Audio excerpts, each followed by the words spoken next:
কিশোরগঞ্জের তড়াইলে ইসলামী আন্দোলন মনোনীত হাতপাখা প্রতীকের এমপি প্রার্থী হাফেজ মাওলানা আলমগীর হোসেন তালুকদার গণসংযোগের মাধ্যমে শুরু করেছেন নির্বাচনী প্রচারণা।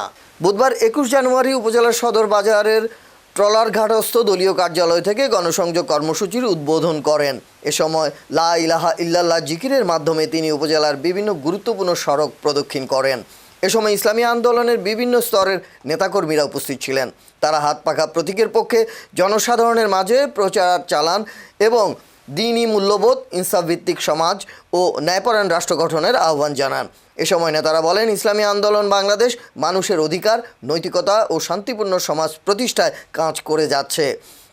আগামী নির্বাচনে হাতপাখা প্রতীকে ভোট দিয়ে দ্বীনি নেতৃত্বকে সংসদে পাঠানোর আহ্বানও জানান তারা।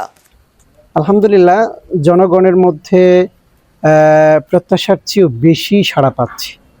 মানুষ আসলে দীর্ঘদিন তাদের মধ্যে যে যন্ত্রণা, ক্ষোভ, দুঃখ, কষ্ট না পাওয়ার যে একটা যাতনা, সেটা তারা এখন নতুন করে স্বপ্ন দেখতে শুরু করেছে যে ৫৪ বছর যারা দেশ শাসন করেছেন তারা ব্যর্থ হয়েছেন। তারা এই দেশের মানুষকে অভাবমুক্ত করতে পারেন নাই, দুর্নীতিমুক্ত করতে পারেন নাই, সন্ত্রাস চাঁদাবাজি মুক্ত করতে পারেন নাই।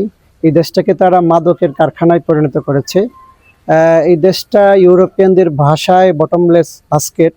আর মধ্যপ্রাচ্য যারা আছেন সেখানকার লোকেরা আমাদেরকে মিসকিনের দেশ বলে গালি দেন। মানুষের দুঃখ আছে, কষ্ট আছে, বেদনা আছে, যাতনা আছে। একটা চোর ডাকাতের দেশে আমাদের দেশটা পরিণত হয়েছে।